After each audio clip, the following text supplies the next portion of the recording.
ये सीजन मैं compare to other season इतना ज्यादा नहीं देख रहा हूँ ऑनेस्टली। मेरे फ्रेंड्स बोलते हैं कि तुम ऐसे कहते हो, लेकिन तुमको सब कुछ पता है बिग बॉस के बारे में। वो पता है क्योंकि फ्रेंड्स से न्यूज़ मिलती रहती है, इंस्टाग्राम पे रील्स चलती रहती हैं, तो you know exactly what is going on. लेकिन इस बार का सीजन मुझे बाकी सीजनों से इतना अच्छा नहीं लगा है, बट या it is still good and yes I still keep a track of what is going on.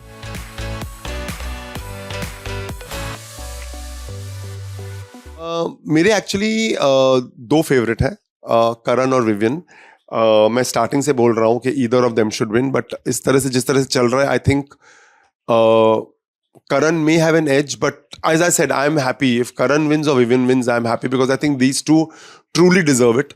I think they really deserve to be the winners of the season. I think Karan थोड़ा late उठा है, लेकिन वो बहुत ही जोश के साथ खेल रहा है। मुझे वो बहुत ऑनेस्ट लगता है। वो जिस तरह से डील कर रहा है, वो जिस तरह से मुद्दे उठाता है, मुझे वो बहुत ऑनेस्ट लगता है। So I think he might have a edge.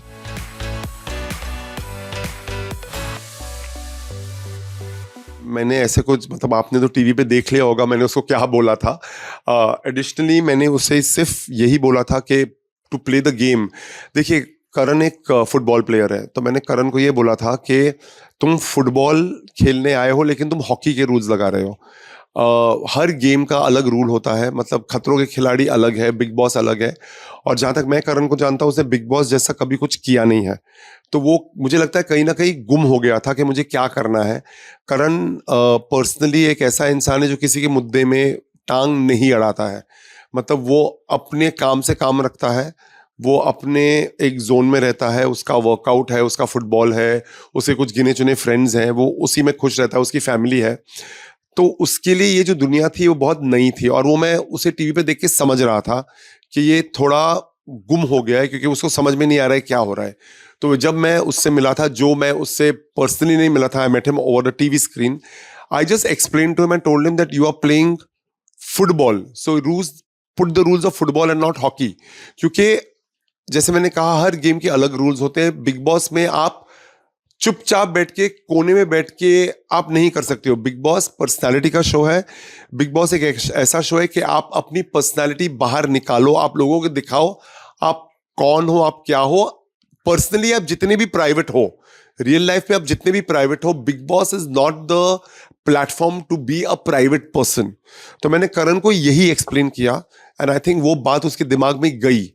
मैंने उसे नहीं कहा कि इससे झगड़ा करो या इसके साथ ये करो, वो उसका पर्सनल मैटर है, वो उसके पर्सनल इक्वेशंस हैं। हाँ, मैंने शिल्पा जी के बारे में जरूर कहा कि why are you friends with her when she is ditched you twice, और उसने मुझे क्लियरली कहा I am investing in a friendship. So I completely respect that, and I think he is done well for himself. It was just a little push he wanted, and I think he got it.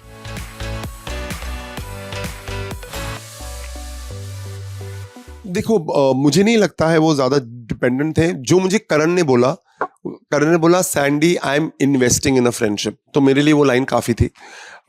अभी उसका क्या point था, वो क्या सोच रहा था, correct उसने ऐसे बोला था क्योंकि मैंने उसको बोला कि भाई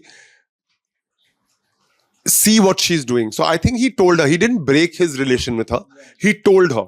So even Shilpa realized that okay, मैं कुछ गलत कर रही हूँ। सी, एक चीज बिग बॉस में क्या होती है ना, कि हम लोग जो बाहर बैठे लोग हैं ना, हम लोग बहुत जजमेंटल हो जाते हैं कि अरे ये तो ऐसा है, अरे ये तो वैसा है। I think we should not be so judgmental. It's not good to be judgmental. मतलब वो इंसान बाहर आने वाला है, वो जब आएगा आप पूछो। इस बार मुझे क्या लगता है ना, हम कंटेस्टेंट्स के ऊपर बहुत सारी चीजें थोपते हैं। वो थोपना मुझे इस सीजन में पसंद नहीं आया है, क्योंकि आप वीकेंड के बार पे भी देखो ना, बहुत सारी बातें ये बोला जाता है, आपने ऐसे किया क्यों की, आपने ऐसे किया क्यों की। लेकिन वो इंसान का पॉइंट ऑफ व्यू कुछ अलग हो सकता है, वो इंसान कुछ और सोच सकता है।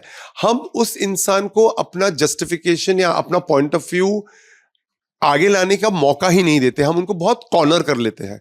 तो मुझे लगता है इस सीजन ये थोड़ा कॉर्नरिंग थोड़ा ज्यादा हुआ है। I think we should just be patient, and I think we should wait for the contestant. जब वो लोग बाहर आए, तब जो भी सवाल है, जो भी जवाब है, आप उनको पूछो, let them answer. Other than outsiders commenting on what they are doing, I think is not really right.